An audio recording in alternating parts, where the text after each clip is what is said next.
ನಮಸ್ಕಾರ ವೀಕ್ಷಕರೇ. ಜ್ಯೋತಿಷ್ಯ ಶಾಸ್ತ್ರದ ಪ್ರಕಾರ 2025ರ ಮೇ 18ರಂದು ಮೀನರಾಶಿಯಿಂದ ಕುಂಭರಾಶಿಗೆ ರಾಹು ಹಾಗೂ ಕನ್ಯಾ ರಾಶಿಯಿಂದ ಸಿಂಹ ರಾಶಿಗೆ ಕೇತು ಸಂಚಾರ ಮಾಡಲಿದ್ದಾರೆ. 18 ತಿಂಗಳುಗಳ ಕಾಲ ರಾಹು ಕುಂಭರಾಶಿಯಲ್ಲಿ ಹಾಗೂ ಕೇತು ಸಿಂಹ ರಾಶಿಯಲ್ಲಿ ಇರಲಿದ್ದಾರೆ. ಈ ಬದಲಾವಣೆ ದ್ವಾದಶ ರಾಶಿಗಳ ಮೇಲೆ ಯಾವ ರೀತಿ ಪರಿಣಾಮ ಬೀರಲಿದೆ ಇದನ್ನ ಇವತ್ತಿನ ಕಾರ್ಯಕ್ರಮದಲ್ಲಿ ತಿಳ್ಕೊಳ್ಳೋಣ. ನಮ್ಮ ಜೊತೆಗಿದ್ದಾರೆ ಖ್ಯಾತ ಜ್ಯೋತಿಷಿ ಮಂಜುನಾಥ್ ಭಟ್ ಅವರು. ಗುರುಜಿ, ಕಾರ್ಯಕ್ರಮಕ್ಕೆ ಸ್ವಾಗತ. ದ್ವಾದಶ ರಾಶಿಗಳಲ್ಲಿ ಮೊದಲನೇ ರಾಶಿ ಮೇಷರಾಶಿ. 2025ರ ಈ ರಾಹು ಕೇತು ಬದಲಾವಣೆ ಏನಿದೆ, ಇದು ಈ ರಾಶಿಯವರ ಮೇಲೆ ಯಾವ ರೀತಿ ಪರಿಣಾಮ ಬೀರುತ್ತೆ ಗುರುಜಿ? ನಮಸ್ಸೂರ್ಯಾಯ ಚಂದ್ರಾಯ ಮಂಗಳಾಯ ಬುಧಾಯ ಚ ಗುರು ಶುಕ್ರ ಶನಿಭ್ಯಶ್ಚ ರಾಹವೇ ಕೇತವೇ ನಮಃ. ಇಲ್ಲಿ 9 ಗ್ರಹಗಳು ಕೂಡ ಬಹಳ ಪೂರ್ಣ ಪ್ರಮಾಣದ ಕೆಲಸವನ್ನು ಎಲ್ಲ ಗ್ರಹಗಳು ಕೂಡ ಎಲ್ಲ ದ್ವಾದಶ ರಾಶಿಗಳು ಮಾಡ್ತದೆ.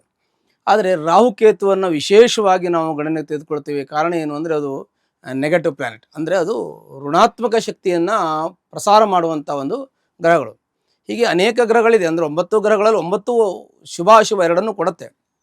ಆದರೆ ರಾಹುಕೇತುಗಳನ್ನು ನಾವು ವಿಶೇಷವಾಗಿ ಗಣನೆಗೆ ಯಾಕೆ ತಗೋತೀವಿ ಅಂತಂದರೆ, ರಾಹುಕೇತುಗಳು ಒಂದೊಂದು ರಾಶಿಯಲ್ಲೂ ಒಂದೊಂದು ರೀತಿ ಫಲವನ್ನು ಕೊಡ್ತವೆ. ಯಾಕೆಂದರೆ ಉಚ್ಚ ನೀಚ ಇರುತ್ತೆ, ಮಿತ್ರಕ್ಷೇತ್ರ ಇರುತ್ತೆ, ಸ್ವಕ್ಷೇತ್ರ ಇರುತ್ತೆ. ಹೀಗೆ ಬೇರೆ ಬೇರೆ ಕ್ಷೇತ್ರಗಳಲ್ಲಿ ಬೇರೆ ರೀತಿಯ ಫಲವನ್ನು ಒಂದು ರಾಶಿಗೆ ಸಂಬಂಧಪಟ್ಟಂತೆ, ರಾಶ್ಯಾಧಿಪತಿಗೆ ಸಂಬಂಧಪಟ್ಟಂತೆ, ಭಾವಕ್ಕೆ ಸಂಬಂಧಪಟ್ಟಂತೆ, ಮತ್ತು ನಕ್ಷತ್ರದ ಯಾವ ನಕ್ಷತ್ರದಲ್ಲಿ ಹೇಗೆ ಸಂಚಾರ ಮಾಡುತ್ತೆ, ಯಾವ ನಕ್ಷತ್ರದ ಪಾಸಲ್ಲಿ ಹೋಗ್ತಾ ಇದೆ, ಆ ರೀತಿ ಫಲವನ್ನು ಗ್ರಹಗಳು ಕೊಡುತ್ತೆ. ಸಾಮಾನ್ಯವಾಗಿ ಶುಭ ಗ್ರಹಗಳನ್ನು ನಾವು ಕೇಂದ್ರ ತ್ರಿಕೋಣದಲ್ಲಿ ಶುಭಫಲ ಅಂತ ಹೇಳ್ತೀವಿ. ಈ ಪಾಪಗ್ರಹಗಳನ್ನು ನಾವು ಪಚಯ ಮತ್ತು ದುಸ್ಥಾನದಲ್ಲಿ ಶುಭಫಲವನ್ನು ಕೊಡ್ತಾರೆ. ಶುಭಫಲ ಅನ್ನೋಕ್ಕಿಂತ ಕೆಟ್ಟ ಫಲ ಕಡಿಮೆ ಆಗುತ್ತೆ ಅಂತ ನಾವು ಹೇಳ್ತಕ್ಕಂಥದ್ದು.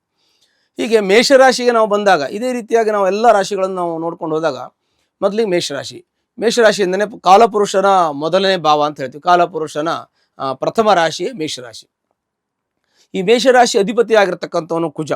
ಈ ಕುಜನಿಗೂ ರಾಹುವನ್ನು ಆಗಿ ಬರೋದಿಲ್ಲ. ಯಾಕೆಂದರೆ ಕುಜ ರಾಹು ಪರಮಶತ್ರುಗಳು. ಹಾಗಾಗಿ ಮತ್ತೆ ಈ ಮೇಷರಾಶಿಗೆ ರಾಹು ಏಕಾದಶ ಸ್ಥಾನಕ್ಕೆ ಹೋಗ್ತಾನೆ, ಇವಾಗ 11ನೇ ಮನೆಗೆ ಹೋಗ್ತಾನೆ.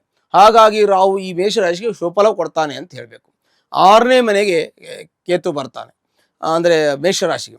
ಆವಾಗ ವಿಶೇಷವಾಗಿರ್ತಕ್ಕಂಥ ಫಲವನ್ನು ಈ ಕೊಡ್ತಾರೆ, ಆ ಗ್ರಹಗಳು ನಮಗೆ ಕೊಡ್ತಾರೆ ಅಂತ ನಾವು ಫಲವನ್ನು ನಾವು ಹೇಳಬೇಕು. ಯಾಕೆ ರಾಹು 11ನೇ ಮನೆ ಫಲವನ್ನು ಕೊಟ್ಟರೆ 5ನೇ ಮನೆಗೆ ಕೇತು ಫಲವನ್ನು ಕೊಡ್ತಾನೆ. ಯಾಕೆಂದರೆ ರಾಹು ತಲೆ ಕೇತು ಬಾಲ ಅಂತ ನಾವು ಹೇಳ್ತೀವಿ.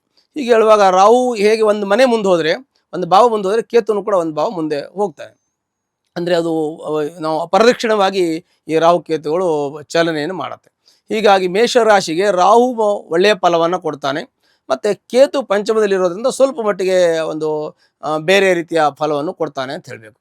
ಯಾಕೆ ಅಂತಂದರೆ ಈ ರಾಹು ಮಾಯಾಗ್ರಹ ಅಂತ ನಾವು ಹೇಳ್ತೀವಿ, ಮತ್ತು ರಾಹು ವಿಷಕ್ಕೆ ಕಾರಕ ಅಂತ ಹೇಳ್ತೀವಿ, ಮೃತ್ಯುಗೆ ಕಾರಕ ಅಂತ ಹೇಳ್ತೀವಿ, ಪಿತೃಗಳಿಗೆ ಕಾರಕ ಅಂತ ಹೇಳ್ತೀವಿ. ಹಾಗೆ ರಾಹುರ್ಭಾವಲಂ ಕೇತು ಕುಲಸ್ವನತಿಂ, ಕೇತು ಕುಲವೃದ್ಧಿಯನ್ನು ಮಾಡ್ತಾನೆ ಅಂತ ಹೇಳ್ತೀವಿ. ಮತ್ತು ಬಾಲ ಅಂದರೆ ನಾವು ಕೇತುವನ್ನು ಬಾಲ ಅಂತ ಕನ್ಸಿಡರ್ ಮಾಡ್ತೀವಿ.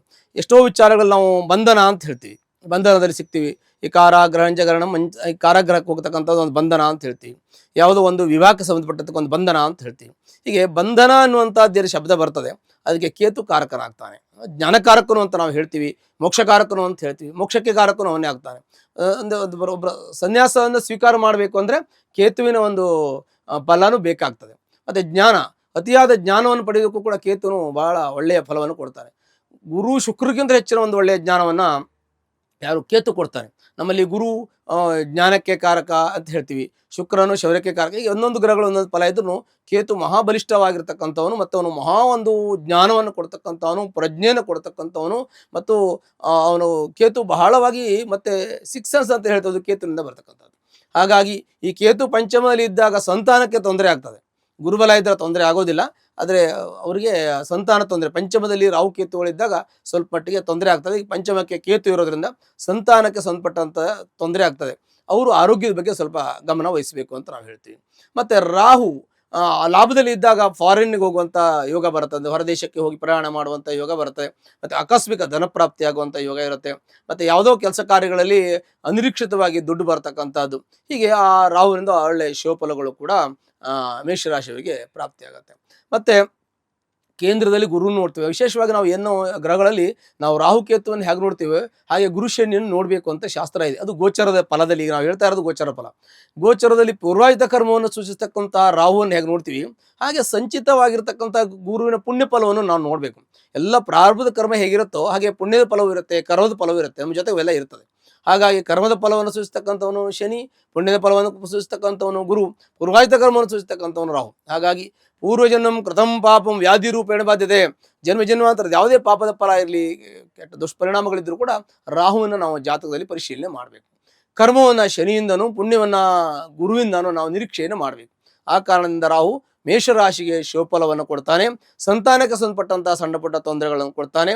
ಮತ್ತು ಇದಕ್ಕೆ ಸಂಬಂಧಪಟ್ಟಂಥವನು ಯಾವುದು ಅಂತಂದರೆ ನಿಮ್ಮ ಮಾಯಾಗ್ರಹ ಅಂತ ನಾವು ಹೇಳ್ತೀವಿ. ಅದು ಕೆಲವೊಂದಷ್ಟು ನಾವು ಯಾವ ರೀತಿ ತಗೋಬೇಕು ಮಾಯಾಗ್ರಹ ಅಂತಂದರೆ, ನಾವು ಈ ಚಲನಚಿತ್ರಗಳನ್ನು ತಗೋಬೋದು. ಈ ಚಲನಚಿತ್ರಗಳು ಯಾಕೆಂದರೆ ನಾವು ಚಿತ್ರೀಕರಣ ಅದೊಂದು ಮಾಯಾ ಇದ್ದಂಗೆ. ಆ ಚಿತ್ರೀಕರಣ ಮಾಡ್ತಕ್ಕಂಥದ್ದು ಚಲನಚಿತ್ರಕ್ಕೆ ಸಂಬಂಧಪಟ್ಟಂಥ ಕೆಲಸ ಮಾಡೋರಿಗೆ, ಮತ್ತು ಮೀಡಿಯಾದಲ್ಲಿರೋರಿಗೆ, ಮತ್ತು ಕಥೆ ಕಾದಂಬರಿಗಳ ಬರೆಯೋರಿಗೆ, ಈ ಕಲ್ಪನೆಗೆ ಸಂಬಂಧಪಟ್ಟಂಥದ್ದು. ಈಗ ನಾವೇನು ಇಮೇಜ್ ಮಾಡ್ತೀವಿ, ಈ ಥರ ಆಗ್ಬೋದು, ಆ ಥರ ಆಗ್ಬೋದು, ಏನಾಗ್ಬೋದು, ಈ ಕಲ್ಪನೆ ಮಾಡ್ತೀವಿ. ಆ ಒಂದು ಕಲ್ಪನಾ ಲೋಕಕ್ಕೆ ಸಂಬಂಧಪಟ್ಟಂಥದ್ದನ್ನು ರಾಹುವಿನಿಂದ ನಾವು ನಿರೀಕ್ಷೆ ಮಾಡ್ಬೋದು, ಮತ್ತು ಕೇತುವಿಂದನೂ ಕೂಡ ನಿರೀಕ್ಷೆ ಮಾಡ್ಬೋದು. ಹಾಗಾಗಿ ಮೇಷರಾಶಿಗೆ ರಾಹು ಒಳ್ಳೆ ಫಲ ಕೊಡ್ತಾನೆ, ಬಟ್ ಸಂತಾನಕ್ಕೆ ಸಂಬಂಧಪಟ್ಟಂಥ ಸ್ವಲ್ಪ ತೊಂದರೆಯನ್ನು ಕೊಡ್ತಾನೆ. ದುಡ್ಡಿಗೆ ಸಂಬಂಧಪಟ್ಟಂಥ ಅನಿರೀಕ್ಷಿತ ಹಣಕಾಸಿನ ವ್ಯವಸ್ಥೆಯನ್ನು ಬರುವಂತೆ ಮಾಡ್ತಾನೆ. ಈ ಮನೆ ಕಟ್ಟೋರಿಗೆ, ಸೈಟ್ ತಗೊಳ್ಳೋರಿಗೆ, ಫ್ಲಾಟ್ ತಗೊಳ್ಳೋರಿಗೆ ಎಲ್ಲವೂ ಕೂಡ ರಾಹುವಿನಿಂದ ಈ 1.5 ವರ್ಷ ಒಳ್ಳೇದಾಗ್ತದೆ ಅಂತ ನಾವು ಹೇಳ್ತೀವಿ. ಈ 1.5 ವರ್ಷಗಳ ಕಾಲದಲ್ಲಿ ನಾವು ಏನು ಯೋಚನೆ ಮಾಡದೆ ಸಿಕ್ಕಿತ್ತು ಅಂತ ತಗೊಂಡ್ರೆ 1.5 ವರ್ಷಗಳ ಕಾಲ ನಂತರದಲ್ಲಿ ಕೋರ್ಟು ಕಚೇರಿ ಕೇಸು ಬರುವಂಥ ಸಾಧ್ಯತೆಗಳು ಕೂಡ ಇರುತ್ತೆ. ಯಾಕೆಂದರೆ ಅವನು ಇದ್ದಾಗ ಏನು ಪ್ರಾಬ್ಲಮ್ ಅಲ್ಲ, ಹೋದ್ಮೇಲೆ ಪ್ರಾಬ್ಲಮ್ ಆಗ್ತದೆ. ಹಾಗಾಗಿ ಪ್ರತಿಯೊಂದನ್ನು ಕೂಡ ಸೂಕ್ಷ್ಮವಾಗಿ ಗಮನಿಸ್ಕೊಂಡು ನಾವು ಮಾಡ್ಕೊಂಡು ಹೋಗಬೇಕು. ಅಂದರೆ ಕಾನೂನು ಪ್ರಕಾರವಾಗಿ ಆಸ್ತಿ ತೆಗೆದುಕೊಳ್ಳುವ ಕಾನೂನು ಪ್ರಕಾರವಾಗಿ ನೋಡಬೇಕು. ಒಂದು ಹಣಕಾಸಿನ ವಿಚಾರದಲ್ಲಿ ಕಾನೂನು ಪ್ರಕಾರ ಪ್ರತಿಯೊಂದು ಕಾನೂನು ಪ್ರಕಾರವಾಗಿ ನೋಡಬೇಕು. ಯಾವುದೊಂದು ಕಾನೂನು ಬಾಹಿರವಾಗಿ ಏನೇನು ಸಮಸ್ಯೆ ಇರುತ್ತೋ ಅದೆಲ್ಲ ರಾಹು ಕೇತುವಿನಿಂದ ಬರ್ತದೆ. ಹಾಗಾಗಿ ಅಂಥ ವಿಶೇಷವಾಗಿರ್ತಕ್ಕಂತಹ ಒಂದು ರಾಹು ಈ ಮೇಷರಾಶಿ ಶುಭಫಲವನ್ನೇ ಕೊಡ್ತಾನೆ. ಆದರೂ ಕೂಡ ಮೈ ಮರೆಯುವಾಗಿಲ್ಲ. ಪಂಚಮದಲ್ಲಿ ಕೇತು ಇದ್ದಾನೆ. ಪೂರ್ವ ಪುಣ್ಯ ಸ್ಥಾನ, ಪುತ್ರ ಸ್ಥಾನ, ಕುಟುಂಬ ಸ್ಥಾನ ಅಂತ ಹೇಳ್ತೀವಿ. ಕುಟುಂಬ ವೃದ್ಧಿ ಆಗಬೇಕು ಅಂದ್ರೆ ಅದನ್ನು ಕೂಡ ನಿಧಾನ ಮಾಡ್ತಾನೆ. ಇನ್ನು ಪೂರ್ವ ಪುಣ್ಯ ಅಂತ ಹೇಳ್ತೀವಿ. ಪೂರ್ವ ಪುಣ್ಯ ಅಂತಂದ್ರೆ ನಾವು ಶುಭ ಕಾರ್ಯಗಳನ್ನು ಮಾಡಬೇಕು. ಪೂರ್ವಾಹಿತ ಶುಭ ಕಾರ್ಯದ ಮನೆಯಲ್ಲಿ ಮದುವೆ ಮಾಡಬೇಕು, ಇನ್ನೇನೇನೋ ಯೋಚನೆಗಳಿರ್ತದೆ. ಅದಕ್ಕೆಲ್ಲ ಸ್ವಲ್ಪ ಮಟ್ಟಿಗೆ ಅವನ ಅಡೆತಡೆಯನ್ನು ಪಂಚಮದಲ್ಲಿರ್ತಕ್ಕಂತಹ ಕೇತು ಕೊಡ್ತಾರೆ. ಹಾಗಾಗಿ ಸಾಮಾನ್ಯವಾಗಿ ನಾವು ರಾಹು ಕೇತುವನ್ನು ಎರಡನ್ನೇ ನಾವು ಗಮನಿಸಿ ನೋಡ್ಬೇಕಂತಂದ್ರೆ, ಮೇಷರಾಶಿಯವರಿಗೆ ರಾಹು ಒಳ್ಳೆಯದೇ ಆಗದೇ ಇದ್ರೂ ಕೂಡ ಏಕಾದಶ ಸ್ಥಾನದಲ್ಲಿರ್ತಕ್ಕಂತಹ ರಾಹು ಮೇಷರಾಶಿಗೆ ಶುಭಫಲವನ್ನೇ ಕೊಡ್ತಾನೆ ಅಂತ ನಾವು ಅವರಿಗೆ ಮಾಹಿತಿಯನ್ನು ಕೊಡುವ. ರಾಹು ಕೇತುಗಳು ಅವರಿಗೆ ತುಂಬ ಕೆಟ್ಟದ್ದು ಮಾಡಲ್ಲ, ಆದರೆ ಜಾಗ್ರತೆ ಇರಬೇಕು ಅಂತ ನಾವು ಹೇಳ್ತೀವಿ. ರಾಹು ಕೇತು ಬದಲಾವಣೆ ಮೇಷರಾಶಿಯವರ ಮೇಲೆ ಯಾವ ರೀತಿ ಪರಿಣಾಮ ಉಂಟು ಮಾಡುತ್ತೆ ಅನ್ನೋದ್ರ ಬಗ್ಗೆ ಮಾಹಿತಿಯನ್ನು ತಿಳಿಸಿಕೊಟ್ರಿ ಗುರುಜಿ, ಧನ್ಯವಾದ. ಲೇಟೆಸ್ಟ್ ಹಾಗೂ ಇಂಟ್ರೆಸ್ಟಿಂಗ್ ಸುದ್ದಿಗಳಿಗಾಗಿ ಬಾಸ್ ಟಿವಿ ಕನ್ನಡ ಚಾನೆಲ್ನ ಸಬ್ಸ್ಕ್ರೈಬ್ ಮಾಡಿ. ಹಾಗೆಯೇ ಬೆಲ್ ಐಕಾನ್ ಪ್ರೆಸ್ ಮಾಡಿ. ಇದರ ಜೊತೆಗೆ ಫೇಸ್ಬುಕ್, ಇನ್ಸ್ಟಾಗ್ರಾಮ್, ಎಕ್ಸ್ ನಲ್ಲೂ ಮಿಸ್ ಮಾಡದೆ ಫಾಲೋ ಮಾಡಿ.